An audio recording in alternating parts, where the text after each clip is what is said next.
This is Revathi. Welcome back to అందమైన కథల పొదిరిల్లు. 4 స్తంభాలాట episode number 40. Karthik మైనా అగ్సీన్కి Rita పంట పండిందా? కథలకు వెళ్ళబోయే ముందు దయచేసి వీడియోకి ఒక లైక్ ఇవ్వండి, అలాగే హైప్ ఇచ్చి వీడియోని సపోర్ట్ చేయండి. స్టోరీస్ నచ్చినట్టయితే మన ఛానల్ని తప్పకుండా షేర్ చేయండి. ఇక కథలోకి వెళ్ళిపోదాం. కార్ దిగిన కార్తీక్ కూడా మైనాని చూడగానే ఇక మనసు ఊరుకోక కార్తీక్ కూడా నవ్వుతూ పరిగెత్తుకుంటూ తనకు ఎదురొస్తుంటాడు. చాటుగా ఫోన్ పట్టుకుని ఉన్న రీటా వాళ్ళిద్దరూ అలా రావడం చూసి, ఎస్, ఈ క్షణాల కోసమే వెయిట్ చేస్తున్నాను అని అనుకొని వాళ్ళిద్దరూ అలా పరిగెత్తుకుంటూ రావడం ఫోన్లో వీడియో తీస్తుంటుంది. అలా ఇద్దరు పరిగెత్తుకుంటూ దగ్గరికి వచ్చి ఆగిపోయి ఒకరికొకరు అభిమానంగా చూసుకుంటూ ఉంటారు. రీటా వాళ్ళని వీడియో తీస్తూ, ఇదేంటి హగ్ చేసుకోరు, ఒక్క హగ్ చేసుకుంటే నా ప్లాన్ సూపర్ సక్సెస్ అవుతుంది అని అనుకొని ఎదురు చూస్తుంటుంది. ఇప్పటి వరకు వాళ్ళిద్దరి మధ్య జరిగిన సంఘటనలు ఎడబాటికి ఇద్దరికీ భావోద్వేగంతో కన్నీళ్ళు వస్తుంటాయి. ఇద్దరి మనసులో ఒకరి మీద ఒకరికి అభిమానం ఉండేసరికి వాళ్ళ హద్దుల్ని కంట్రోల్ చేసుకోలేక ఒక్కసారిగా ఇద్దరు గట్టిగా హక్ చేసుకుంటారు. అది చూసి రీటా సంతోషపడుతూ, వావ్, క్యా సీన్ హై, ఇది కథ నేను కోరుకుంది. శ్రీమాన్, ఈ దెబ్బతో నీ పరువు మటాష్, నీ మొహంలో నవ్వు మటాష్ అని అనుకుని వాళ్ళని వీడియో తీస్తుంటుంది. కార్తీక్ తన్ని హక్ చేసుకుని, నిన్ను చూడగానే తిరిగి నా ప్రాణం లేచి వచ్చినట్టుగా అనిపిస్తుంది మైనా అని అంటాడు.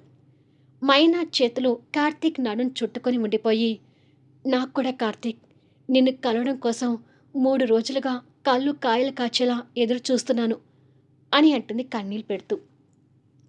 రీటా వాళ్ళకి దగ్గరలో ఓ చెట్టు చాటున ఉండి ఆ వీడియో తీస్తుంటే ఆ డైలాగ్స్ కూడా ఆ వీడియోలో పడుతుంటాయి. రీటా వాళ్ళిద్దరిని సంతోషంగా వీడియో తీస్తుంటుంది. వాళ్ళిద్దరూ చుట్టూ పరిసరాలు మర్చిపోయి ఒకరి హగ్గులో ఒకరుంటారు.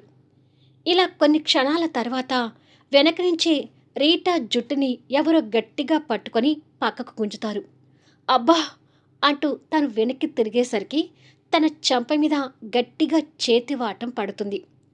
చెంప మీద కొట్టిన సౌండ్ గట్టిగా వినిపించేసరికి కార్తీక్ మైనా ఆ సౌండ్ విని వాళ్ళ హగ్గుకి బ్రేక్ అయ్యి ఇద్దరు కొంచెం దూరం జరిగి అటువైపుగా చూస్తారు.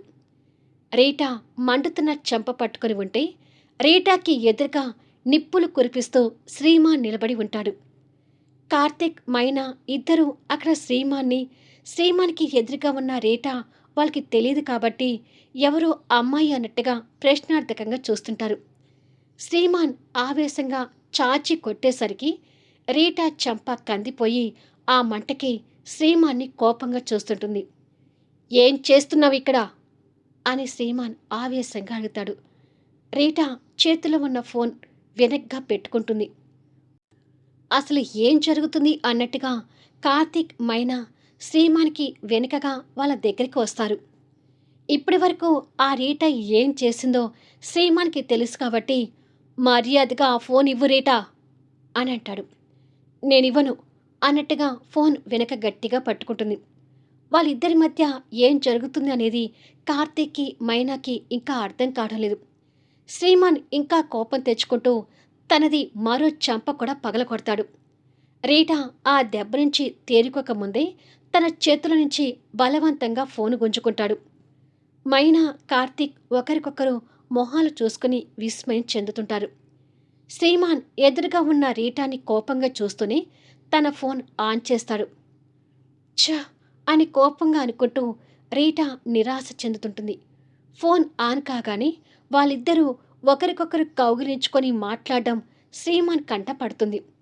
ఆ వీడియో వైపు ఆ వీడియో తీసిన రీటాని శ్రీమాన్ కోపంగా చూస్తుంటాడు. కార్తీక్ మైనా శ్రీమాన్కి దగ్గరలోనే వెనుకగా ఉండేసరికి ఆ వీడియో వాళ్ళిద్దరు కూడా చూసి షాక్ అవుతుంటారు. వెనుకగా వచ్చి వాళ్ళిద్దరూ ఆ వీడియో చూడటం శ్రీమాన్కి కూడా అర్థమవుతూ ఉంటుంది. శ్రీమాన్ వచ్చేసరికి తను అనుకున్న ప్లాన్ కొలాప్స్ అయ్యేసరికి రీటా విరక్తి చెందుతుండగా శ్రీమాన్ ఆ ఫోన్ని అక్కడ ఉన్న ఒక రాయి మీదకి గట్టిగా వేసి కొడతాడు. దాంతో ఆ ఫోన్ పనికి రాకుండా ముక్కలై చెల్లా చెదురవుతుంది. ఎంత ఆశతో వచ్చిన రీటాకి ఫోన్ ముక్కలయ్యేసరికి తన గుండె కూడా ముక్కలైనట్టుగా ఉంటుంది. అదంతా చూసి మైనా కంగారు పడుతుంటే కార్తీక్ ఆశ్చర్యంగా చూస్తుంటాడు. ఆ వీడియోస్ బయటపెట్టి మా ఇంటి పరువు తీయాలనుకున్నావు కదా అని శ్రీమాన్ రీటా వైపు చూస్తూ ఆవేశంగా అడుగుతాడు. అదేమీ లేదు అని రీటా తడబడుతూ అంటూ ఉండగా, అబద్ధం చెప్పావంటే చస్తావే నా చేతిలో అంటూ తన జుట్టు పట్టుకొని ఇంకొక దెబ్బ కొడతాడు. రీటా ఆ ఫోర్స్కి వచ్చి కార్తిక్ పక్కన ఉన్న మైనా కాళ్ళ దగ్గర పడుతుంది. శ్రీమాన్ తనతో పాటు కార్తిక్ మైనాను కూడా కోపంగా చూస్తుంటాడు. శ్రీమాన్ కోపానికి అర్థం ఉండటంతో ఇద్దరు కంగారు పడుతూ మౌనంగా ఉంటారు. తన్నులు తింటున్న రీటా బిక్కచచ్చిపోతుంటే శ్రీమాన్ వెళ్ళి మళ్ళీ తన జుట్టు పట్టుకొని పైకి లేపి, నువ్వు చేసిన పనికి నిజంగానే నేను చంపేయాలనిపిస్తుంది అంటూ తన గొంతు పట్టుకొని నొక్కుతుంటాడు. శ్రీమాన్ పనిష్మెంట్ ఘోరంగానే ఉంటుందని రీటాకి అనుభవం కాబట్టి, ప్లీజ్ శ్రీమాన్, నేను చేసిన తప్పే, ఐఎమ్ సో సారీ అంటూ వేడుకుంటుంది. కానీ తండ్రి పేరున్న మోస్ట్ బిజినెస్ పర్సన్ కాబట్టి సొసైటీలో వారంటే ఎవరికీ తెలియకుండా ఉండదు కాబట్టి రీటా చేయబోయిన పనిని శ్రీమాన్ భరించలేకపోతూ ఆవేశంగా తన గొంతు నొక్కుతుంటే ఎక్కడ నిజంగానే తనని చంపేస్తాడేమో అని మైనా కార్తీక్ కంగారు పడుతుంటారు. ఇంతలో శ్రీమాన్ బెస్ట్ ఫ్రెండ్ అయిన సురేష్ అక్కడికి వచ్చి అదంతా చూసి, రే శ్రీమాన్ ఆగు అంటూ అడ్డుపడతాడు. అడ్డు తప్పుకోరా అంటూ ఇంకొక చేతో స్నేహితుని పక్కకు నెట్టి తనని చంపేయాలి అన్నంత ఆవేశంగా ఉంటాడు. ఆ క్షణం శ్రీమాన్ ఆవేశం చూసి మైనా కూడా భయపడుతుంటుంది. ప్లీజ్ సురేష్, సేవ్ మీ అంటూ రీటా సురేష్ని హెల్ప్ అడుగుతూ ఉంటుంది. రే శ్రీమాన్, తను చస్తే నువ్వు లేనిపోని కేసులో ఇరుక్కుంటావు అంటూ సురేష్ మళ్ళీ వచ్చి ఈసారి బలవంతంగా తన మెడ మీద నుంచి శ్రీమాన్ చేయి విడిపిస్తాడు. దాంతో రీటాకి పోతున్న ప్రాణాలు మళ్ళీ తిరిగి వచ్చినట్టుగా అనిపిస్తుంది. గొంతంతా నొప్పిగా ఉండేసరికి ఆ గొంతు పట్టుకొని దగ్గుతుంటే, ముందు నువ్వు ఇక్కడి నుంచి వెళ్ళు రీటా అంటాడు సురేష్ తన మీద కోపంతో. దెబ్బకి రీటా అక్కడి నుంచి పరిగెత్తుతూ ఉంటుంది. దొంగ మొహంది అని శ్రీమాన్ తన్ని కోపంగా తిట్టుకొని తిరిగి వాళ్ళిద్దరిని చూస్తాడు. అదే కోపంతో వాళ్ళిద్దరి దగ్గరికి వచ్చి, మీ ఇద్దరికి అసలు బుద్ధుందా అంటూ గట్టిగా ఫైర్ అవుతాడు. శ్రీమాన్ కోపానికి మైనా భయపడుతుంటే కార్తీక్ మాత్రం కోపం తెచ్చుకుంటూ ఏయ్ అని అనబోతుండగా వద్దు అన్నట్టుగా మైనా కార్తీక్ చేపట్టుకుని ఆపుతుంది. దాంతో కార్తీక్ కంట్రోల్ అవుతాడు. అప్పటికి కూడా శ్రీమాన్ వాళ్ళిద్దరినీ ఆవేశంగా చూస్తూ, మీ ఇద్దరికీ పెళ్ళయి పార్ట్నర్స్ ఉండి కూడా పబ్లిక్ ప్లేస్లో లిమిట్స్ దాటకుండా కలుసుకోవాలనే సెన్స్ మర్చిపోయారా అని అడుగుతాడు. సారీ, 3 days తర్వాత ఇద్దరం ఎదుట పడేసరికి అని మైనా అంటుండగా, షటప్ అంటూ శ్రీమాన్ గట్టిగా అరుస్తాడు. శ్రీమాన్ అంతగా కోపట్టం కార్తిక్కి నచ్చడం లేదు. కానీ శ్రీమాన్ కోపంలో న్యాయం ఉంది అని మైనాకి అర్థమవుతూ సైలెంట్ అవుతుంది. మీ ప్రవర్తన ఇలాగే ఉంటుందని భావించి ఇంకొకసారి నేను హెచ్చరిస్తే కరెక్ట్ అని నేను ఫాలో అవుతూ వచ్చాను కాబట్టి మా ఇంటి పరువు పోకుండా కాపాడుకోగలిగాను అంటాడు శ్రీమాన్. శ్రీమాన్ అంతగా ఆవేశపడటం సురేష్ కూడా కొత్తగా చూస్తుంటాడు. లుక్ మైనా, మీరిద్దరు హక్ చేసుకుంటారో ముద్దులే పెట్టుకుంటారో మీ ఇష్టం. బట్ అది ఇలా బహిరంగ ప్రదేశాల్లో కాదు, 4 గోడల మధ్య చేసుకోండి. నువ్వు మాతో ఉండే ఈ సంవత్సర కాలంలో నీ కారణంగా మా నాన్నగారికి ఏ కాస్త చెడ్డ పేరు వచ్చినా నేను చూస్తూ ఊరుకోను మైనా అంటూ సీరియస్ అవుతాడు.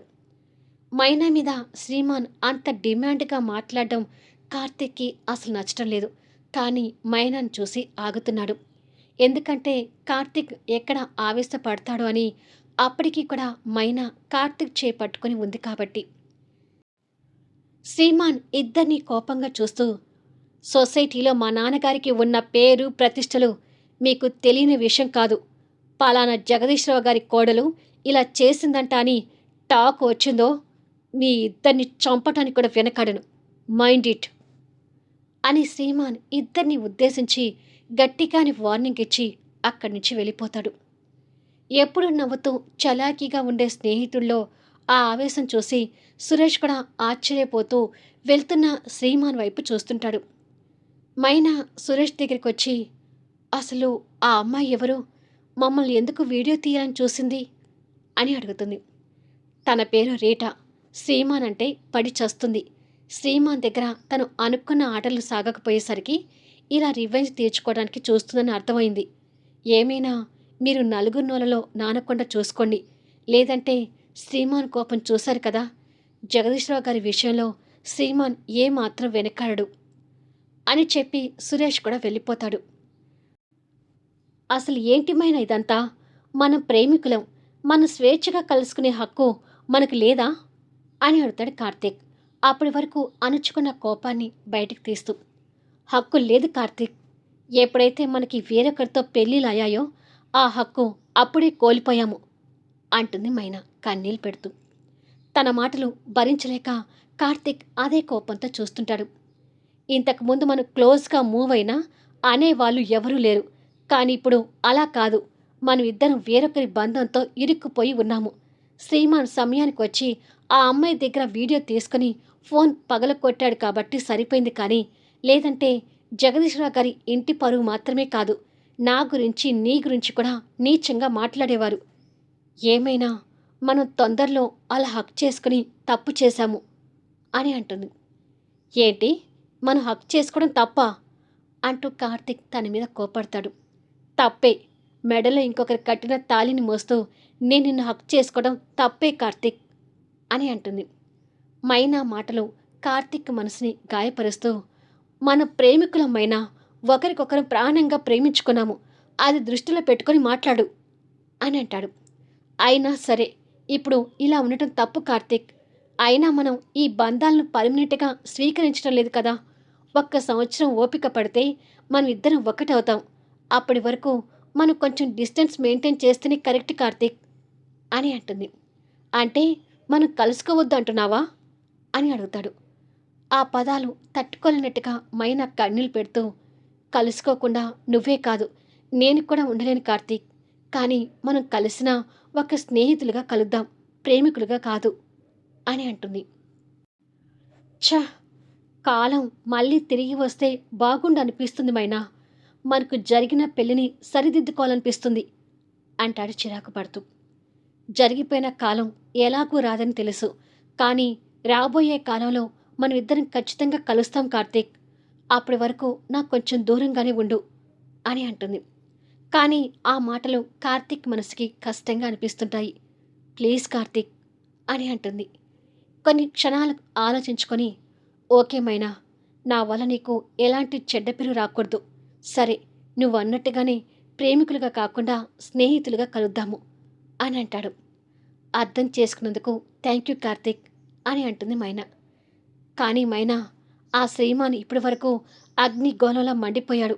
నీ మీద ఇంట్లో కూడా అదే కోపాన్ని చూపిస్తున్నాడా అని అడుగుతాడు. శ్రీమాన్ కోపం ఇలా వచ్చి అలా పోయేది. 3 రోజుల్లోనే అతని మనస్తత్వం నాకు కాస్త అర్థమైంది. అయినా శ్రీమాన్ ఈ టైంలో ఇలా ప్రవర్తించడంలో తప్పు లేదనిపిస్తుంది. వాళ్ళ కుటుంబం గురించి శ్రీమాన్ ఆ మాత్రం ఆలోచించకుండా ఎలా ఉంటాడు? శ్రీమాన్ కోపం గురించి నాకేమీ భయం లేదు, కానీ నీ గురించే నా భయం. మామూలుగానే పల్లవి అంటే నీకు మొదటి నుంచి నచ్చదు, కానీ ఇప్పుడు అనుకోని పరిస్థితిలో నీ భార్య అయింది. తనతో నీ బిహేవియర్ నాకు భయంగా అనిపిస్తుంది. పైగా మొన్న తన మీద చేయి చేసుకున్నావు అన్నావు. పాపం, జరిగిన దాంట్లో పల్లవిది ఏమాత్రం తప్పులేదు కార్తీక్. తనని బాధ పెట్టకు అని అంటుంది మంచి మనసుతో. తనది తప్పులేదని నాకు తెలుసు, బట్ ఏంటో తనని చూస్తే అలా కోపం వచ్చేస్తుంది అంటాడు కార్తీక్. అదే సమయంలో పల్లవి ఆఫీస్లో తన సీట్లో దిగులుగా కూర్చొని ఉంటుంది. ఆఫీస్లో కార్తీక్ లేడు కాబట్టి తనకి లతా, లక్ష్మి చెరో పక్కకు వచ్చి నిలబడతారు. పల్లవి వాళ్ళని చూసి, ఏంటి ఇలా వచ్చారు అని అడుగుతుంది. కార్తీక్ సార్ మైనాని కలవడానికి వెళ్ళాడా అని అడుగుతుంది లత. అవును అంటూ బాధగా సమాధానం చెప్తుంది. కట్టుకున్న భర్త ప్రియురాల దగ్గరికి వెళ్తాను అంటే అసలు నువ్వు ఎలా ఊరుకున్నా పల్లవి అని అడుగుతుంది లక్ష్మి. మా పెళ్ళి ఎలా జరిగిందో తెలిసి కూడా నువ్వు ఇలా అడగటంలో అర్థం లేదు లక్ష్మి అంటుంది పల్లవి. అది కాదు పల్లవి, ఏదో ఒక రకంగా నువ్వు కార్తీక్ సార్కి దగ్గర కావటానికి చూడు. అంటూ లక్ష్మి మంచితనంతో చెప్తుంది. ఫోన్లో నాతో ఇలా మాట్లాడి ఒకసారి సార్తో తిట్లు తిని కూడా మళ్ళీ ఇలా మాట్లాడతావేంటి లక్ష్మి అని అడుగుతుంది పల్లవి. లక్ష్మి ఏమీ మాట్లాడలేక బాధగా చూస్తుంది. మీరిద్దరూ నా మేలు కోరే స్నేహితులని నాకు బాగా తెలుసు. నాకు మంచి జరగాలని ఇలా మాట్లాడుతున్నారు. బట్ కార్తీక్ సార్ మైనాని ప్రాణంగా ప్రేమించాడు. వాళ్ళిద్దరూ నా వల్ల విడిపోవటం జరగకూడదు అని అంటుంది. అది కాదే అని లత అడ్డు చెప్పబోతుండగా, కార్తీక్ సార్ రావచ్చు. మీరిద్దరు నాతో ఇలా మాట్లాడుతుంటే సార్ మళ్ళీ మీ మీద కోపడతారు. ప్లీజ్ వెళ్ళి వర్క్ చూసుకోండి అంటుంది పల్లవి. వాళ్ళు అలా మాట్లాడుకోవటం మేనేజర్ అనంత్ ఒక పక్క నుంచి చూస్తుంటే లత అతను చూసి, నీకిక్కడ కార్తీక్ సార్తోనే తిప్పలు కాదు, ఈ మేనేజర్తో కూడా నీకు తిప్పలే పల్లవి. వీడెప్పుడు నీ మీద పడి ఏడుస్తుంటాడు అని. రా లక్ష్మి, అనవసరంగా మళ్ళీ మన కారణంగా పల్లవి కార్తీక్ సార్తో తిట్లు తినాల్సి వస్తుంది అని చెప్పి వెళ్ళిపోతారు. మేనేజర్ పల్లవిని కోపంగా చూస్తూ, కార్తీక్ సార్ పల్లవిని పెళ్లి చేసుకోవడం నాకు నచ్చలేదు అని అనుకుంటాడు.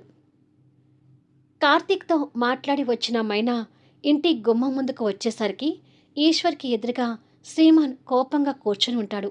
ఈశ్వరి మొహం కోపంతో మండిపోవడం చూస్తూ జరిగిన విషయం తల్లికి చెప్పి ఉంటాడని మైనాకి అర్థమవుతుంది. ఆ క్షణం ఆ ఇద్దరిని మైనా భయపడుతూనే చూస్తూ గుమ్మం దాటి లోపలికి రాబోతుంటే, ఆగో అంటూ ఈశ్వరి కంచు కంఠంతో అరుస్తుంది. దాంతో మైనా అడుగులు బయటే ఆగిపోతాయి. ఎవరినో కౌగిలించుకొని వచ్చి లోపలికి అడుగు పెట్టడానికి వీల్లేదు. బయట వాష్రూమ్ ఉంది, అక్కడ తలారా స్నానం చేసి వచ్చి లోపలికి అడుగుపెట్టు అని ఆర్డర్ వేస్తుంది. మళ్ళీ నెక్స్ట్ వీడియోలో కలుద్దాం. కథ నచ్చితే లైక్ చేయండి, హైప్ ఇవ్వండి, మీ అమూల్యమైన అభిప్రాయాలు తెలియచేయండి. అలాగే మన స్టోరీస్ని తప్పకుండా షేర్ చేయండి. Thank you for listening.